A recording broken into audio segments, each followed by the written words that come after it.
Bueno, y seguimos profundizando en lo que fue la noticia del día, la declaración de Ricardo Lagos confirmando su disposición a participar en primarias para convertirse eventualmente en candidato presidencial de su sector. Queremos analizar este tema, para eso conversamos a esta hora con quien fuera uno de sus asesores de ese mítico segundo piso, Ernesto Otone, a quien le damos la bienvenida. Señor Otone, ¿cómo está? Muy buenas tardes. Buenas tardes, Matilde. Bueno, hoy día vimos esta declaración del expresidente Ricardo Lagos. Ya las cartas, digamos, están dadas vueltas, están echadas. Él está dispuesto a participar en eventuales primarias y eventualmente convertirse en candidato presidencial. Él dice que lo que menos quiere es que la gente piense que él tiene miedo a ir a una elección como esta. Pero esta elección tiene particulares dificultades. ¿Cuáles son las dificultades que usted, como asesor, ex asesor formal y ahora asesor que se ha mantenido como amigo, pero que siempre hablan de política, cuál es el escenario que ve ahora para esta candidatura o eventual candidatura de Ricardo Lagos? Claro. Matilde, lo primero que es bueno aclarar por los roles jugados anteriormente es que yo no soy ni vocero de Lagos ni asesor de Lagos en este momento. Sí mantengo una relación de cercanía, de amistad que nunca se ha roto, y por lo tanto naturalmente estoy cerca de él y acompañándolo en esto. Pero lo que yo te diría es algo muy importante. La decisión de él, cuando dice no restarme a la situación, es muy pensada esa decisión, porque es una decisión frente a una situación que atraviesa Chile, que es difícil. No solo Chile, es una situación global para las democracias representativas, es una situación que atraviesa América Latina, pero que también golpea a Chile. Tenemos una situación de crítica frente a la legitimidad de muchas instituciones. Hay una gran desconfianza que recorre el país. Hay una cierta lejanía entre ciudadanía y los representantes, y todo esto se une a una situación económica que no es buena y se manifiesta a través de las dificultades que tienen la acción de gobierno, pero también la acción de las reformas, que si bien son necesarias, no han alcanzado un tipo de aunar un tipo de apoyo por parte de la gente, es a lo menos lo que muestran las encuestas. Entonces es un momento particularmente difícil, y frente a eso Ricardo Lagos, por su personalidad, por su estilo, por el rol que ha jugado desde que hubo que conquistar la democracia, ha considerado muy importante señalar que él no se va a restar, que él no va a hacer cálculos. Que él no va a hacer cálculos, pero hoy día, cuando él llegó a la radio cooperativa donde dio la entrevista, donde finalmente se explicitó verbalmente todo lo que él decía en su página web, cuando llegó había 2 o 3 estudiantes que tenían una pancarta en que le enrostraban el CAE. Luego a la salida había un grupo mayor, claro, en que le enrostró con más fuerza el CAE. Sí. El expresidente Lagos no es un aglutinador o no tiene ningún eco en los jóvenes y en los jóvenes de la izquierda, digamos, más radical. ¿Qué va a hacer ahí? Mira, yo creo que en la izquierda en esa izquierda, que yo no la llamo izquierda, yo la llamo ultraizquierda, en esa ultraizquierda que está fuera del diálogo, porque lo que hacen son gritos, entran a la oficina del rector del Alberto Hurtado y votan todo. Con eso no creo que haya mucha posibilidad de dialogar para un hombre con el discurso de Lagos. Pero esa es la ultraizquierda, pero los jóvenes, ¿qué pasa con los jóvenes? Pero separemos las cosas. Primero, porque si confundimos los grupos movilizados de ultraizquierda con la juventud en su conjunto, estamos cometiendo un error. La juventud va a estudiar, la juventud está trabajando, la juventud está en muchas partes. Entonces la juventud no es eso. Ahora, sin embargo, es cierto lo que tú señalas, pues, al separar las dos cosas, te digo, es cierto que naturalmente en esa generación Lagos es todavía un personaje lejano. Y es lejano porque cuando Lagos fue presidente, ellos estaban en una edad prepolítica. Tenían entre 10 y 12 años los mayores. Por lo tanto, entender lo que era el Chile en el año 2000, lo que significó Ricardo Lagos, ¿para qué hablar de lo que significó antes Ricardo Lagos frente a la dictadura? Son cosas que para ellos es una cosa lejana.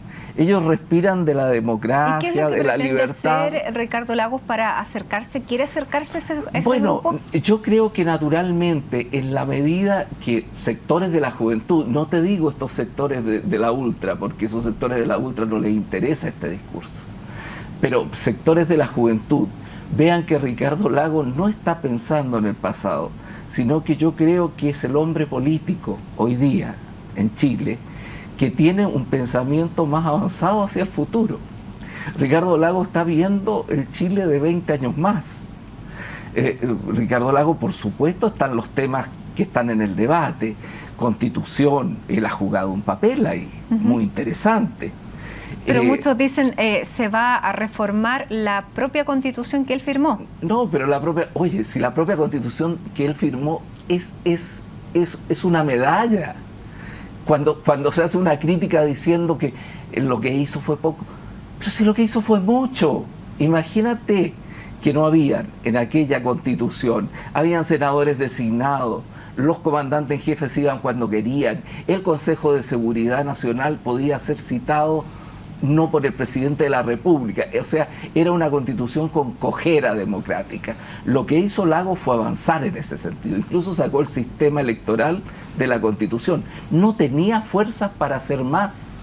Hubo que llegar a acuerdo con otras fuerzas para poder llegar a lo que se llegó. Sin embargo, se le está juzgando... Sin ese paso, el debate constitucional hoy día no existiría. Sin embargo, se le está juzgando con los ojos de hoy. Todas las cosas del pasado se le está juzgando con cosas de hoy. Y hoy día también escuchaba críticas que decían es el presidente que con Longueira se confabuló para que se mantuviera la corrupción. Pero mira, eso es ya, bueno, las palabras aguantan todo. Es el presidente que cuando surgieron hechos de corrupción, acuérdate que cuando surgieron esos hechos de corrupción, que son muy menores respecto a lo que hemos conocido después, pero cuando surgieron esos hechos de corrupción, Lagos se abrió a un escrutinio tremendamente fuerte por parte de la justicia. Y nunca hubo en la población duda de su probidad y de su honestidad. Lagos en ese momento tenía el 50% de apoyo de la gente. ¿Y el acuerdo con Longueira? Pero porque fue la oportunidad para avanzar en términos de lo que hoy se está construyendo. Fue la oportunidad de avanzar hacia una función pública en donde no todo fuera a dedo. Entonces se hicieron bastantes cambios y a esos cambios concurrieron sectores de la derecha, si no, no se podrían haber aprobado. ¿Y hacer más fue por qué? Que no porque antes era la selva. Antes era la selva. Antes en Chile era la selva desde el punto de vista que no habían regulaciones en relación con la política, entre el dinero y la política. Señor Otón, bueno, estamos hablando del CAE, de la juventud. Ya llevamos dos. El CAE, la juventud, el tema de la corrupción. Sin embargo, hay otro tema que es muy importante para la gente y que se le culpa a Ricardo Lagos y que es el Transantiago. Bueno, ¿Cuánto va a pesar el Transantiago en esta discusión y en este debate? Veamos lo del Transantiago. En lo del Transantiago, naturalmente, fue... el gobierno de Ricardo Lagos tiene responsabilidad en la parte de diseño del Transantiago. Después hay la parte de la aplicación que Ricardo Lagos no estaba. Pero lo que te quiero señalar es lo siguiente. El principio, ahí hubo errores, y errores que, si tú has visto, yo en mi libro yo los reconozco. Errores de tipo sociológico, errores de tipo de cómo se implementó, cómo se planteó esta medida. Pero la idea de los grandes ejes, la idea de reordenar completamente el transporte de una ciudad como Santiago es una idea válida y tendremos que seguir avanzando. En el gobierno de Lagos fue donde más se avanzó en la construcción del metro. ¿Pero podría ser un factor para que la gente vote o no por Lagos? No, porque hay muchos otros factores que yo te podría nombrar. república, democracia, el tema del divorcio, el tema del fin de la pena de muerte. Yo podría estar mucho rato hablando de todas las conquistas del gobierno de Lagos, que fueron enormemente apreciadas en su tiempo. Ahora hay una lejanía en el tiempo, pero lo importante ahora es que estamos en una sociedad distinta. Y en esa sociedad distinta no vamos a hablar del pasado. Pero hoy día la sociedad distinta se sigue demorando 2 horas en llegar a su casa y eso se lo achaca. Bueno, pero es distinta, es un error achacárselo de esa manera, es un simplismo. Pero lo que yo te quiero decir es que Lagos está pensando el país de aquí a 20 años. Ernesto, no hay ningún hombre político en Chile que lo esté pensando de esa manera. Está pensando en el país digital, está pensando en la infraestructura, donde él impulsó de mucho y después el ritmo fue más cansino. Ahora, ¿cuál es el desafío político que tiene Ricardo Lagos hoy con esta nueva mayoría? ¿Es su desafío ordenar o alinear a la nueva mayoría o ese no es el desafío de él? A ver, naturalmente él ha hablado de aunar voluntades. Él para llegar... Para convertirse en candidato y para llegar al gobierno va a tener que aunar voluntades. Eso significa caminar de a pie, eso significa convencer, eso significa ganar voluntades. Y por lo tanto esa tarea la tendrá que hacer él y todo candidato que quiera en algún momento ocupar la responsabilidad máxima del país. Por lo tanto, eso lo tiene que hacer obligatoriamente. ¿Usted cree que la nueva mayoría tiene futuro? ¿Él va a ser candidato de nueva mayoría o no? No, o sea, por supuesto, el nombre que tiene hoy día la coalición de centro-izquierda es nueva mayoría. Lo importante lo importante es el sujeto y esa nueva mayoría es lo que existe. Yo creo que tiene que producirse un proceso en el cual se unan todos los que compartan esta idea de reforma. Esta idea de reforma, esta idea de pensar un Chile hacia 20 años más, una idea de pensar cómo estas reformas son sólidas, se sostienen en el tiempo, se realizan gradualmente y se va produciendo este Chile que queremos, en un mundo difícil, Matilde, en un mundo donde el crecimiento está muy lento. Y donde también se le acusa acercarse demasiado a los empresarios, y yo le pongo el siguiente análisis. Antes votar por Ricardo Lagos, por el primer socialista en volver a la moneda, era votar por la izquierda. Hoy apoyar a Ricardo Lagos es ser parte del establishment y casi de la derecha. Bueno, pero ese es un pensamiento de ultraizquierda. Ese es un pensamiento ultraizquierdista. Una izquierda moderna no puede pensar en términos de lucha de clases, Matilde, por favor, si estamos en el siglo XXI. Una izquierda moderna tiene que pensar en términos de cómo conduce progresivamente a un país.